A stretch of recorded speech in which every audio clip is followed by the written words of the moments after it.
What's up, MMA fans on YouTube? I'm going to come do the UFC 76 predictions here, knockout show. Couple of weeks off. And before I do that, we're just coming off this weekend with UFC 75, champion versus champion, and of course the big controversy. Well, a couple of stories from that event were, of course, the Hamill-Bisping decision. We've seen all the fallout from that. Judges explaining themselves, just everybody up in arms over the decision. I think there's a sparse few out there who believe Bisping won the fight.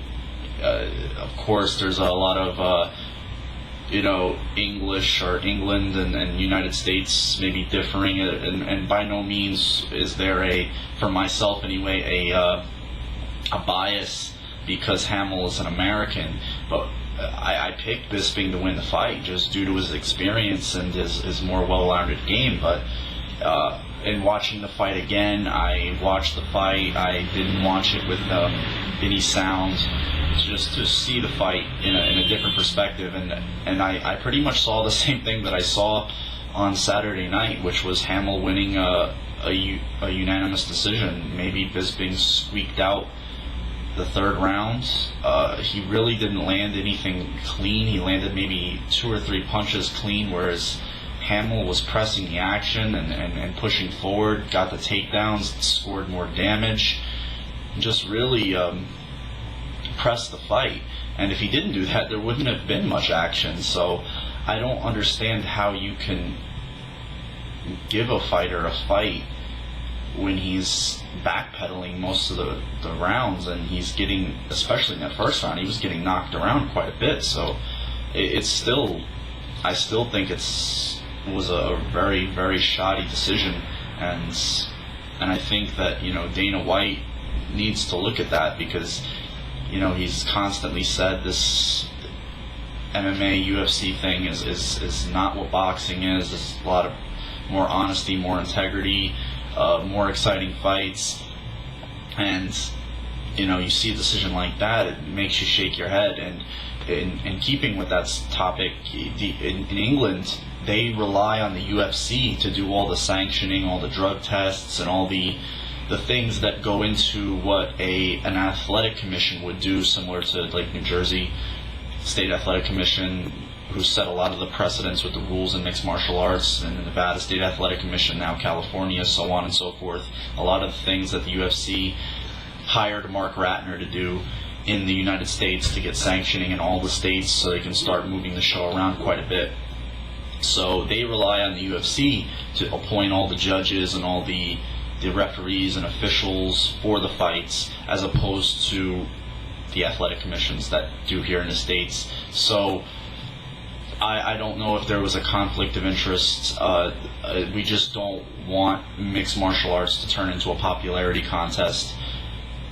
And I think other fighters have to be concerned, definitely now, when traveling abroad to compete against the guy, let's just say a Michael Bisping gets slated for another UK event, and he happens to be fighting Rashad Evans or Houston Alexander, somebody along those lines, and you don't think that it's going to be in back of that fighter's mind that there's a possibility he could get screwed out of a decision. It's just definitely not the integrity of it is just definitely not good, and you really got to shake your head about that. Sorry to drag the subject on again, but it was just a really, really a big black eye for the UFC, and a big blow to their how people view them in terms of their integrity and the way they are gonna have these fights scored. So we'll see what happens. And of course, the other story, Cro Cop suffers yet another defeat, not a knockout defeat as he did against Gonzaga, but a lackluster performance in a unanimous decision loss against Czech Congo. I've read a lot of the forums and a lot of the comments I've gotten, and I think the most unanimous thing people agree on is he's just not comfortable in a cage. His rhythm in a cage as opposed to his rhythm in the ring are completely different. Like for instance, I've watched a few of the Pride fights today. Alexander Emelianenko was one of them I'd watched. I had watched I believe it was the Emelianenko fight. Watched that one. Watched him against Vanderlei Silva, the second fight they had, and he just seemed a lot more rhythmic. His stand-up seemed a lot more fluid, and he was just moving a lot of movement, a lot more circular movement, where in the cage he kind of just seems to be stagnant. And when he gets his back to the cage, he just doesn't realize that's where he is, and he just kind of, I guess, is used to relying on the ropes to either bounce off and then circle off the ropes. And the only really way you can smother a guy in the ring and use the clinch game is in the corners. So there's only really 4 spots in the ring where you can do that, as opposed in the cage where it can happen anywhere. So you gotta just, I think, look at those facts. And also another fact is he's very heavily involved in the Croatian government, and maybe his mind and a lot of his responsibilities aren't focused on fighting anymore, as opposed to most other fighters. That's all where their responsibilities lie. So you got to really want to question where his mind and his heart is at this point in his career, due to the fact his other vested interests. So, and in keeping with that, you just got to really wonder if he's going to want to continue fighting anymore, or just fighting at that level. And he has 3 more fights on his UFC contract, so you got to believe he's going to at least fight out the rest of his contract and continue on. So hopefully, the continued cage training maybe helps him, or it's something he can never adapt to. So enough of that. Let's get right to UFC 76. It's a really good card. Really good card. Light heavyweight latent card. A lot of big matchups. The debut of Shogun is taking on Forrest Griffin. Jardine versus Liddell. It's definitely a big fight. I believe Keith Jardine takes this fight. He wins this fight. It makes him. He loses this fight. Everybody expected him to lose anyway. So there's the incentive there. Just a lot of reasons to watch this card. Kazuhiro Nakamura, which was Shogun's last opponent in Pride, fighting Lyoto Machida, and this is the first time we've seen Machida against a really good 205er, a top tier, top 15, top 10 205er in the world. Nakamura's been fighting the best 205ers for a really long time. I mean, his first fight in Pride was against Antonio Girio Nogueira, and fought him twice. He's fought Vanderlei Silva. I think that's what he's most known for, unfortunately, is the removing of the gi, and he ends up getting knocked out just briefly after doing that. So, but he gave Shogun a very good fight, his last fight, and he's fighting Lyoto Machida, so should be a great fight there. So let's get right to the predictions. I believe the first fight we'll see is Thiago Tavares against Tyson Griffin.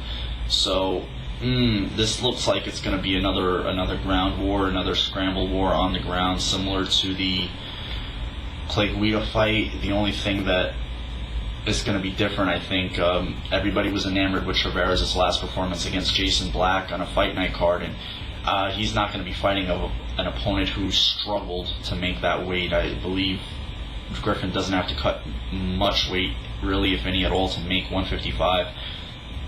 And Tavares is going to be fighting a lot fresher, a lot more of a live body as opposed to Black. So with that being said, I think this fight is going to be fought primarily on the ground. There's going to be a lot of scrambles and a lot of submission attempts or failed submission attempts. I see this fight going to a decision, and if it does go to a decision, I probably would be leaning toward Tyson Griffin. His stand-up was very crisp against Guida. I think his combinations were sharper, which impressed me and kind of shocked me as well, because I primarily knew him as a grappler. And Tavares, I don't think he's fought at the level quite, even though he is undefeated, at the level of Tyson Griffin just yet. I mean, Guida has fought a lot of the top 155ers. He's fought Uriah Faber and has been the only guy to defeat him, and he's a very tough guy. Even for a 145er, he's a very, very, very tough guy. So I definitely lean toward Griffin in this fight, probably by unanimous decision, obviously in the third round. On to the next fight we'll probably see, which will be Lyoto Machida against Kazuhiro Nakamura, two guys that the American public, still really aren't familiar with, but if you're an international guy, you definitely know who these two guys are. I think that, a lot of people are going to be impressed with Nakamura, especially those who haven't seen him. He showed a lot in this last fight with Shogun. I think he has really good stand-up, and of course he's, judo guy primarily. Machida has a very, very crisp style of stand-up, very, very fluid. His ground game is very good, but I look at his body of work and his opponents, even though he is undefeated. Rich Franklin's a 185er now. BJ Penn, a blown-up 155er, 170, fighting Machida at a much, much heavier weight, one that he definitely isn't suited for. Stephan Bonner with a cut. Not the best 205er in the world, I'm sorry. David Heath, just not the guys that, definitely you still got to win the fights and fight the fights, but definitely not the guys that Kazuhiro Nakamura has fought. Nowhere close. And I think that Kazuhiro definitely has a good grappling game, especially with his judo, and that will translate well into the cage. And I look for this fight to be won by Kazuhiro Nakamura. He's definitely the guy that has the style to beat a Machida. Machida's a stand-up fighter, likes to hit and move, and if it goes to the ground, I think that Kazuhiro Nakamura definitely could give him some problems. He's fought Josh Barnett, even though he lost that fight. He's just fought such good competition. I think that he'll give Machida a legitimate run for his money and eventually win the fight, probably by a unanimous decision. I don't see him stopping Machida, but I think he'd win a unanimous decision. Now on to the next fight we're going to get to see in Anaheim that night. Should be a pretty good fight. Another fight that could eventually lead to a 170 title shot, maybe one fight away, depending on who wins this fight. John Fitch against Diego Sanchez. Sanchez coming off that horrible performance against Josh Koscheck back at UFC 69. Fitch, undefeated in the UFC, has just been on a whirlwind of momentum. He had a very impressive performance against Ron Cornera. That was a really, really, really impressive. Fitch rocked him, was able to finish him with the rear naked choke, and Cornera was supposed to be the ground guy. And I see Fitch winning this fight clearly. I think he's more well-rounded than Diego Sanchez. I think he's, fought similar competition, but I think Fitch has just been, just a little more well-rounded than Sanchez, and Sanchez is kind of in transition mode. He left the Jackson camp, now he's training with different people. Maybe that's better for him. He's with the Jackson camp for quite a while. Fitch, of course, at AKA, trains out with always a good group with American Kickboxing Academy. So Fitch, definitely, I believe he holds a distinct edge in this fight, especially in the stand-up. I think Fitch's stand-up is going to be really a telltale sign. I think he's going to use his jab quite a bit, his length. Sanchez, his stand-up is questionable at best. The ground games will be interesting when they do go to the ground, because I believe they will. Sanchez is definitely a hard guy to knock out. I don't see him being knocked out in this fight, but I think if somebody could submit him, it could be Fitch. So I'd have to go with the safe prediction of Fitch unanimous decision victory in this fight, because he's just much more well-rounded than Diego Sanchez, but more so on the feet than anything else. Now on to the next fight we're going to get to see, which will probably be Mauricio Shogun Hua against Forrest Griffin. The debut of Shogun, long-awaited, much like a lot of the guys who are coming over to the UFC now, against Forrest Griffin. And I just, again, here we go. Look at the fact that Shogun has fought just better competition than Forrest Griffin has. Alistair Overeem, Kazuhiro Nakamura, a Ricardo Arona, and he's just fought a lot of good fighters at 205. He's extremely explosive, a dynamic stand-up. He has just a very, very aggressive style that I believe that's going to force Griffin, not like we saw in his last fight against Hector Ramirez, where he was a lot more conservative, a lot more strategic with his stand-up attack, didn't want to engage in those crazy exchanges, but he was really pressing action in that fight, was really hurting Ramirez with the leg kicks, and then wore on later on the fight went on. He was able to let the hands go a little more, but anytime they got into close quarters and wanted to exchange, he backed out pretty quick because he didn't want to get caught with a big punch. And I think that will play into Hua's favor. I think Hua's better on the ground as well in terms of submission game, but I think Mauricio's aggressive style, he'll push the action and force Griffin to revert back to those brawling tactics that he has, and he'll eventually catch Forrest with something big, either knock him out and get him to the ground and submit him, either in the first or second rounds. I mean, Mauricio's used to fighting a 10-minute first round, followed by 3-5, so I think Mauricio will win this fight via a KO or submission in the second round. Now on to the main event. Keith, the Dean of Mean Jardine, against Chuck Liddell. Now, I know what a lot of people are thinking of here. Keith Jardine hasn't a snowball's chance in hell of winning this fight, and you're probably right. I mean, this is a bet. I guess if you're a betting man, it's a dream for you. You put an okay money amount on Jardine, and if he wins, you get a hell of a pretty big return, because I think the betting lines are going to be tremendously stacked in Liddell's favor. But this is why we fight the fights. And I believe if Jardine comes in with a smart game plan, both guys are coming off losses, KO losses, on the same night. One, of course, Houston Alexander, Rampage taking out Liddell. If Jardine comes in with a smart game, tries to implement the leg kicks, which he has really good leg kicks. And you haven't seen Liddell really endure a lot of leg kicks, and I think you'll see Jardine use the leg kicks, implement those into the attack, and try to wear Liddell as the fight goes on. But I just see Liddell, his stand-up style is very, very awkward, kind of like Jardine's is. He kind of flicks his hands out there and has a very kind of a plodding style of stand-up. And Liddell just has he's just got that punch that just it hits you and knocks you out. And we've seen Jardine get KO'd. I mean, he's been KO'd against Travis View, who's not the biggest puncher in the world. He's been KO'd against Houston Alexander, even though we don't know a lot about him. He's won his last 2 fights by a KO, so we really haven't been able to judge what kind of fighter he is yet in terms of being in a fight late.